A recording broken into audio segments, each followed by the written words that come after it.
Patrick, this is like red meat for you. I know it, but I can't believe what British Columbia might be doing to their rental market.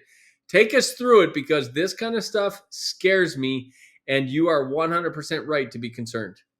Well, listen, I think the short story is that it seems like the BC government is determined to shut landlords down, to shut the rental market down. They've added and expanded on what they already have in terms of a cap of how much you can raise rents. Now they've added to that called vacancy control. Now, I shouldn't say they've added to it, it's on the table.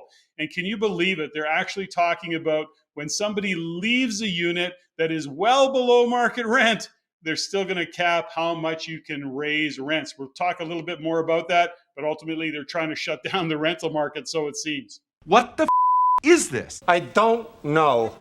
I mean, this would be absolutely atrocious, Patrick. But let me just understand. I want to play this back to you, and you tell me if I'm reading this right and if I understand it properly. So in Ontario, which the rules in Ontario are just as ridiculous as BC, but in Ontario, same as with BC, when somebody you're in a lease, whether it's a month-to-month lease or an annual lease, you can only raise the rents by X percent, 2.5, 1.7, 1.8, whatever they determine that year, which incidentally is always below inflation, by the way.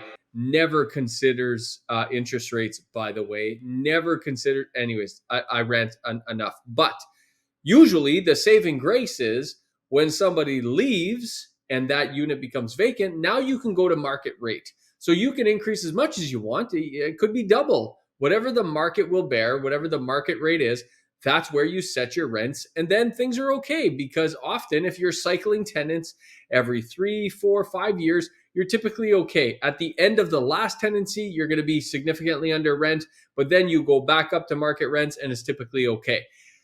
That's what's been going on in BC and Ontario. Are you proposing? No, I know you're not proposing. Are they proposing that we will not be able to raise them to market rents after somebody leaves and they're vacant? Is that really what you're saying?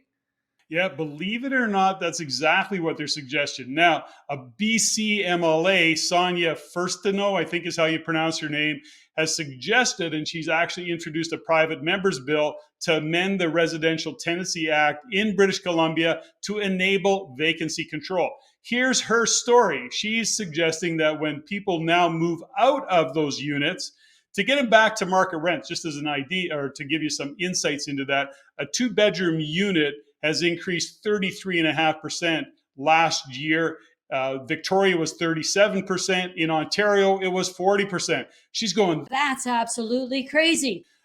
Not taking into consideration the fact that that's how much below market rent it is. So she's putting this bill, she's tabled this bill saying we're going to put in rent controls. I'm suggesting rent controls so that you can, in fact, not raise rents into market rent. You're going to max them out at the same as the rental cap, which is whatever it is, 2.5, 1.7, whatever the number happens to be. So as you can see, it makes absolutely no sense. And if it wasn't just the belief how severe incompetency can be within our bureaucratic government and how detached from reality they can be, you would have to say they're intentionally trying to shut down the rental market. But that makes no sense. But apparently they are, in fact, that incompetent and that detached from what reality is of doing business as a landlord. Well, I'll tell you this, Patrick. They may be incompetent. They may be doing it on purpose. We don't know, but we're going to dig into it in this episode of Rein It In, episode number 34. Ladies and gentlemen, welcome to the show. We got 3 incredible sticky notes we're going to talk about today. The insanity happening in the BC rental housing market. And yes, that is the proper term, insanity. The second thing we're going to talk about is Bank of Canada's decision to hold interest rates and what that means for the market. And number 3, very, very importantly, is a general rental market update across the country. What's going on, what's taking place, and we have some fantastic anecdotes we're going to talk about in the trenches updates from real estate investors. Strap in, get ready. Patrick, it's going to be a great show. I'm fired up. Let's get it done. Hey folks, just a general reminder that you need to like, you need to subscribe, you need to make comments. We're trying to get these algorithms of our YouTube channel fired up. We need your support to grow this channel. get great guests, more information. Make sure you like, you subscribe, hit that button now. All right, Patrick, let's talk a little deeper about this insanity happening and this BC rental, this proposal that's been put on the table. And you know what? It just goes to show you the absurdity that they're even proposing this kind of thing. And like you said, are they trying to tank the market on purpose, or are they literally that unaware and incompetent and don't understand economics? Like, you don't even have to have an economics degree to understand what's going to happen to the rental market if these kinds of proposals go through. And I'm so glad it's happening to you in BC and not me in Ontario. But that being said, I know Ontario often follows BC, so I don't want this to go through anywhere because it's absurd. It is absurd, and you can't make sense of it, and I guess our job is not to make sense of it. But having said that, it's all supported. I mean, it's not like this, it's not like when we look at rental controls. So first off, there was a survey of over 400 economists who found that, guess what? Putting a ceiling on rent reduces the quality and the quantity of housing available. Now she's talking about vacancy controls. We're in a province where we have huge immigration, people moving into it, rents are skyrocketing. They can't seem to put two and two together.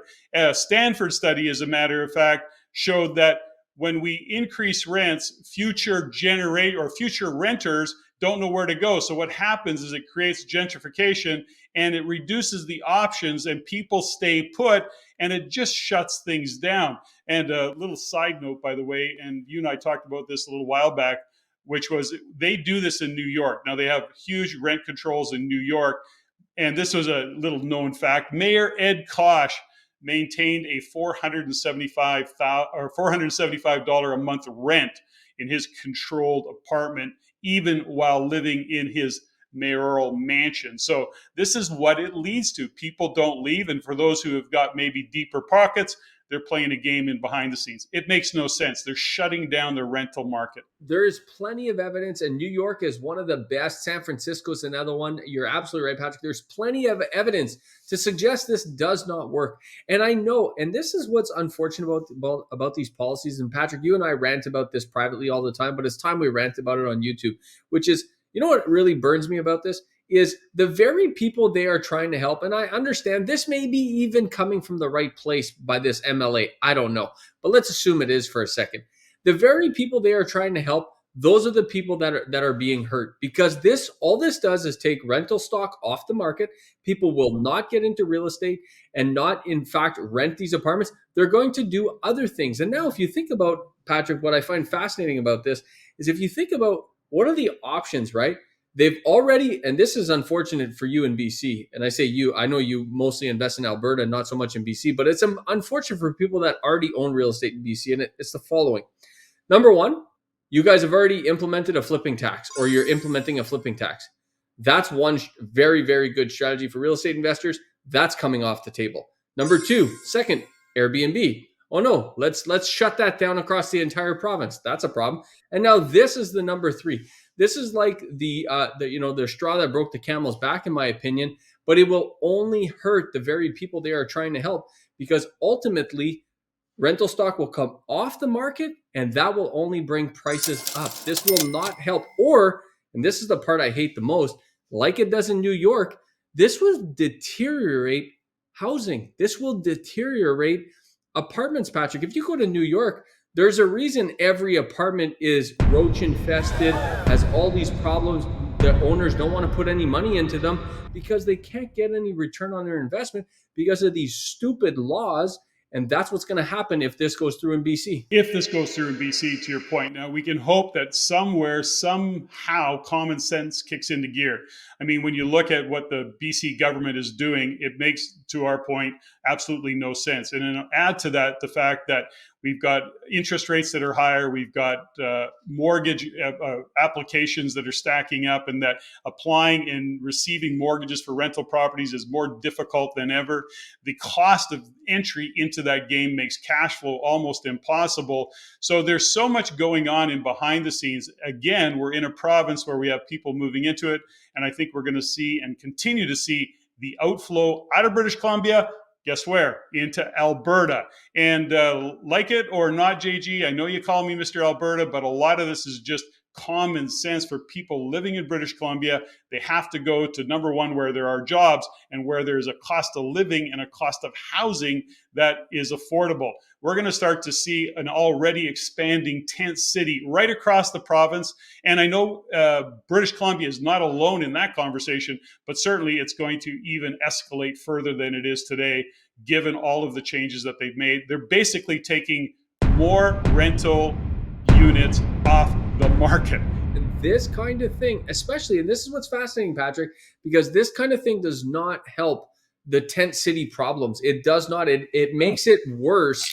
And I would invite these MLAs to come on this show and come talk to us about it and try to convince us, because we're in this rental business every single day, day in and day out. They're not, by the way, and they have no clue what's going on in the business. So I'm happy to invite them to this show, Patrick, so we can have this conversation on the air and try to get through this, because I think it's absolutely crazy. And let's get one other possibility here that, of course, they don't think about, especially in BC. A lot of these properties are owned.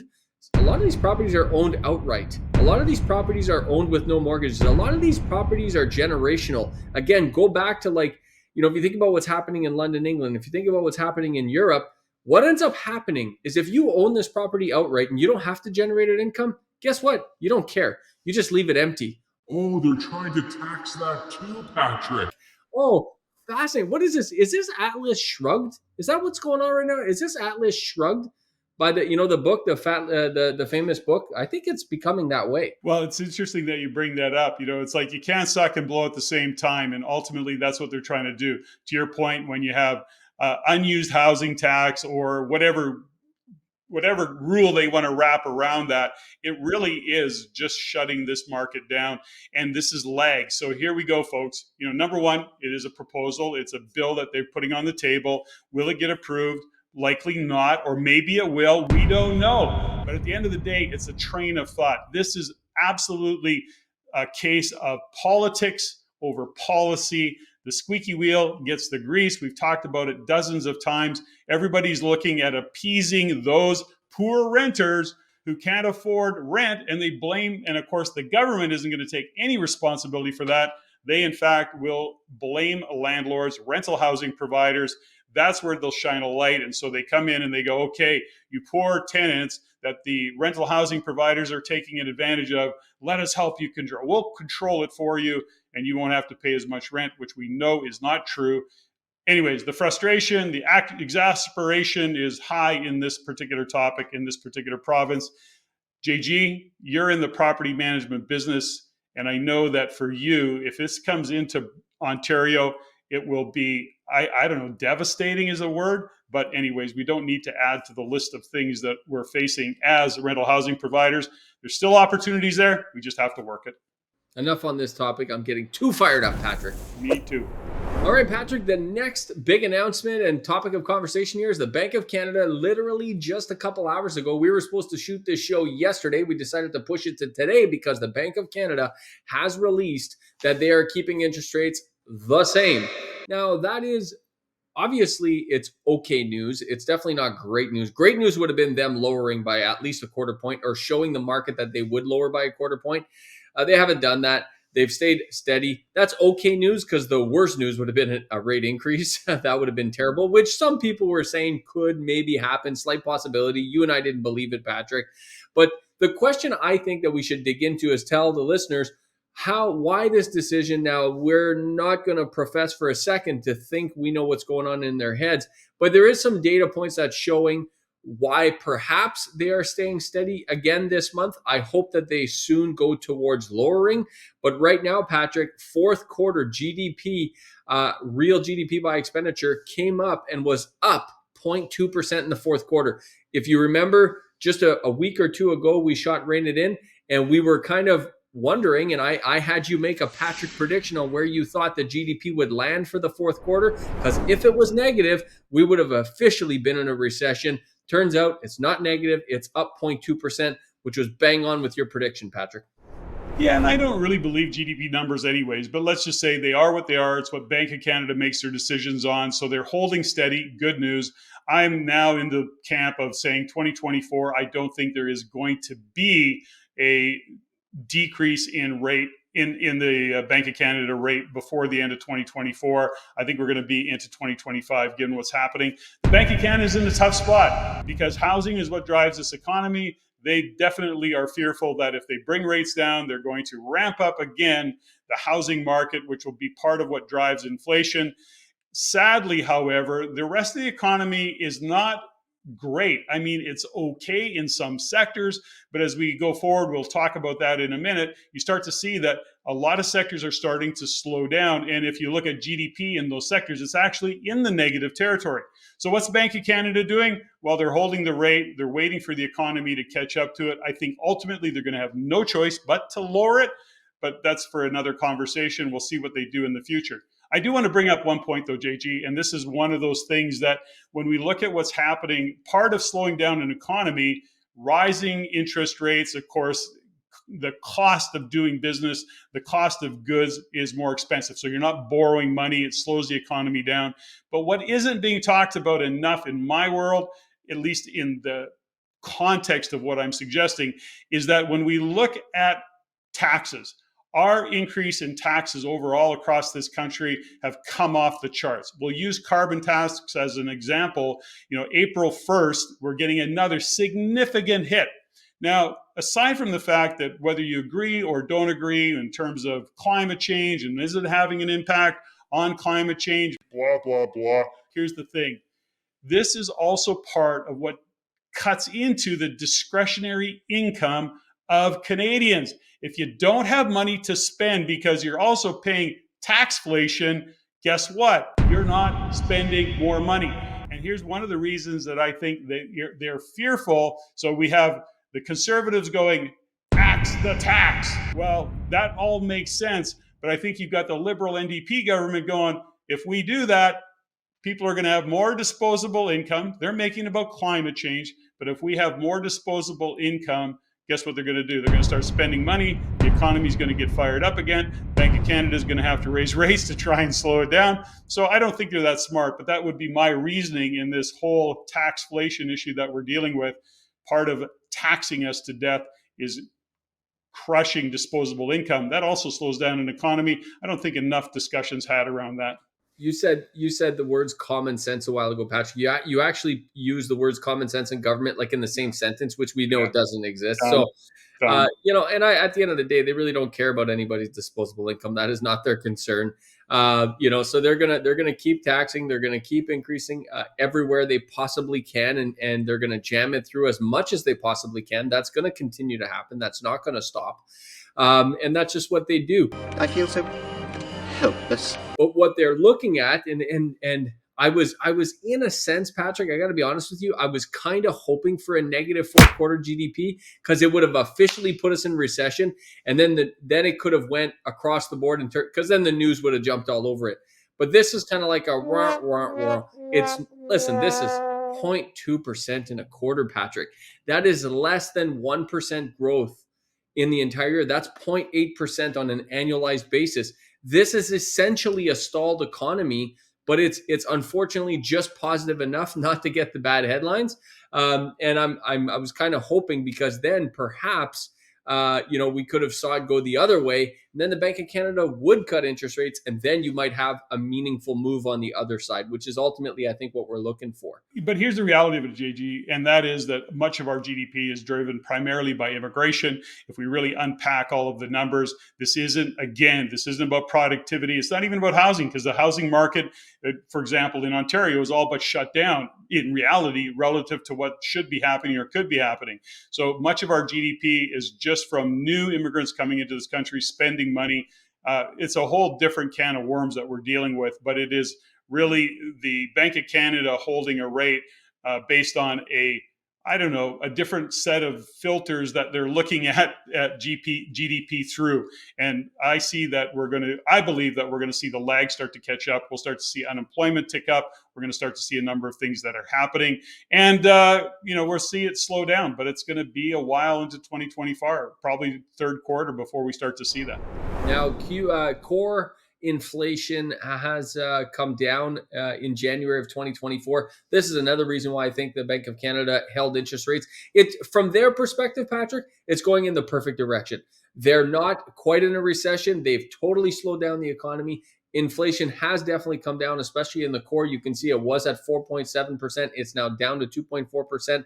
Whether we agree or disagree, these are the numbers they're looking at, and from their perspective, they're doing a fantastic job based on their metrics. Now, you and I don't necessarily agree, but that is why they have decided to hold interest rates instead of cutting them. But I do think this is going to have a repercussion on our spring market, and I also think that's a reason why they're, in my opinion, they're definitely not going to cut interest rates until we get into the spring market, if they cut them at all. Because if they cut too early, they know they're going to get a boom in real estate. There is a ton of pent-up demand in the real estate market. I see it every single day. And the minute they cut, that will start to get released.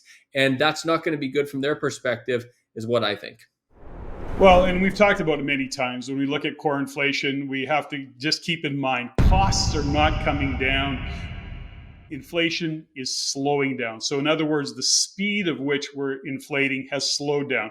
And that really is what we have to differentiate. For us as sophisticated investors, we have to look at the numbers for what they really are. Costs are not coming down. As we tape this today, I think gas out here in British Columbia is about $1.85 a liter. We were just in Alberta, last week. It was about $1.35 in Alberta, which is really high for Alberta. So when we look at fuel costs, we start to realize that food costs and all of those transportation costs are going to continue to increase. So all to say this, JG, is when we look at inflation, we have to look at it for what it really is. And ultimately, what the Bank of Canada has to do is slow down inflation. That does not mean costs are going to come down. That is very correct. All right, Patrick, let's jump into the rental market update. Now, before we jump into some stats and some charts, I do want to, as Patrick, and many of our viewers know, I run a company called Vistor Property Group and Vistor Property Management, and we manage hundreds of properties mostly in the Oshawa, Peterborough, Lindsay, Aurelia, Barrie markets. And one thing we saw at the beginning of this year, and I said it on this show a couple times, is, man, leads were coming in very slow. Definitely, we had a pullback in activity for sure. We even had to adjust prices down. That was the first time in a couple of years we had to adjust prices down. Like something that would typically rent for $2,300, we had to rent it for $2,250, $2,225, maybe even $2,200, $2,180. Like we had to come down somewhere between $50 and $100 on our kind of market rates. And we play in the premium space. We only usually work with premium tenants. But what's fascinating, Patrick, is in the last 2 weeks, that has totally turned around. Definitely since the middle of February, it has picked up in a really, really nice way. I was a little concerned because typically we always see a bit of a slowdown in early January. But usually by early February, that's gone. Like that's a January thing, not a February thing. And when we got into the middle of February and it hadn't turned yet, I thought, this may be worse than I expect.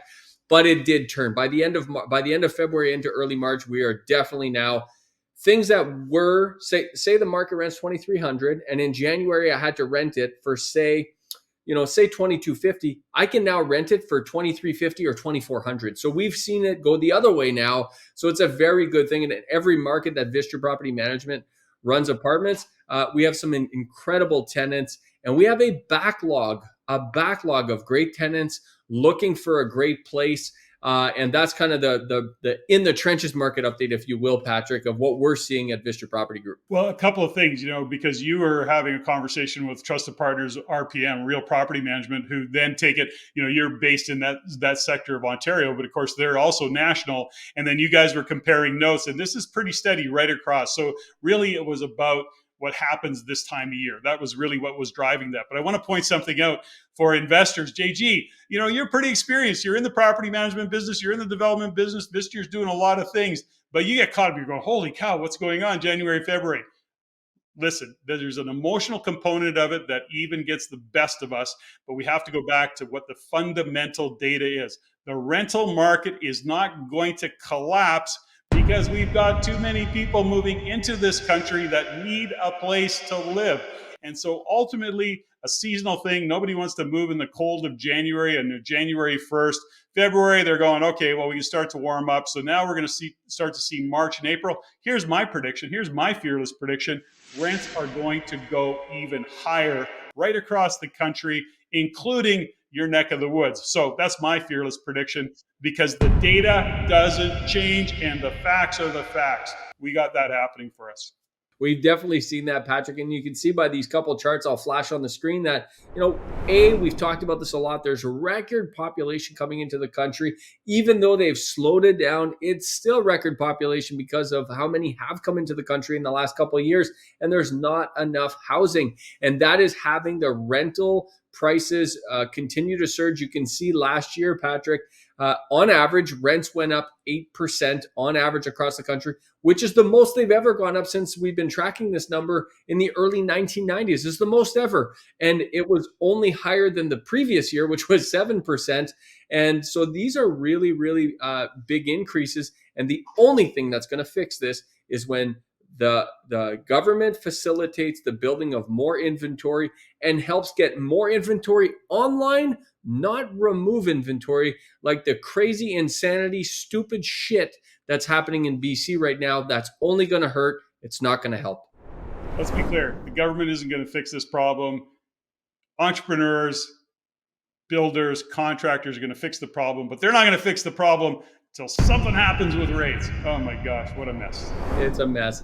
Vacancy rate across the country is at record low, just about every single market. And again, we talk about this, folks. You have got to look at your local market to see what's happening in your local market. Real estate is regional. There's no such thing as a Canadian real estate market or an Ontario or a provincial real estate market.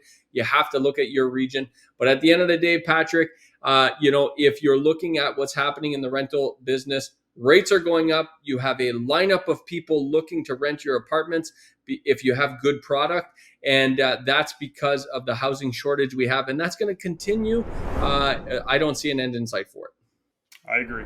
All right, folks, bonus segment. Let's talk about multifamily conversions. Patrick, we've seen this trend for quite a bit of, for some time, but it's accelerating. And I think it's because of some of the things that are happening in Ontario. This new legislation that was put into place is absolutely awesome to help any property get up to 3 units on it.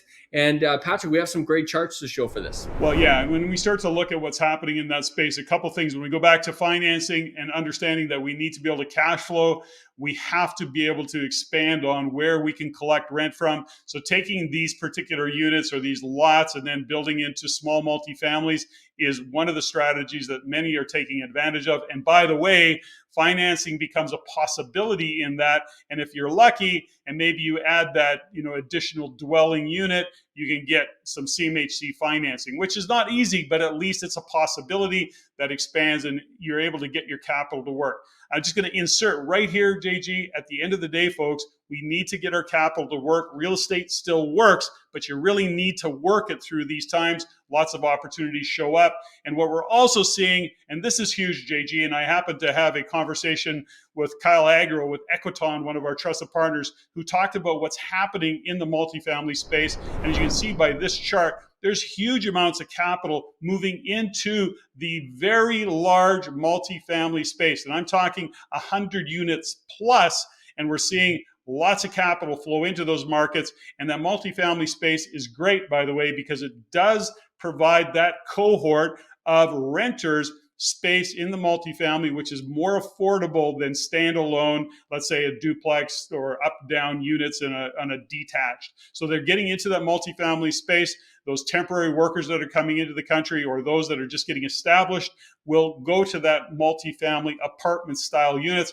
Tons of capital flowing into there. And that's an opportunity as well for investors to put their capital to work. And I see that as a positive. And it's not surprising to actually see that growth, given that that's what contractors and builders need to do to get that money to work. Got to put that money to work, Patrick, and this is a great place to do it. All right, ladies and gentlemen, hopefully you've enjoyed this show. Episode 34 was on fire. Thank you so much for tuning in, and we'll see you at episode 35. Thanks, GG. If you like what you learned here, go to the description below and subscribe for our free Insiders newsletter, where you can also stay up to date for our upcoming events and our courses. If you want to see more stuff like this, click there.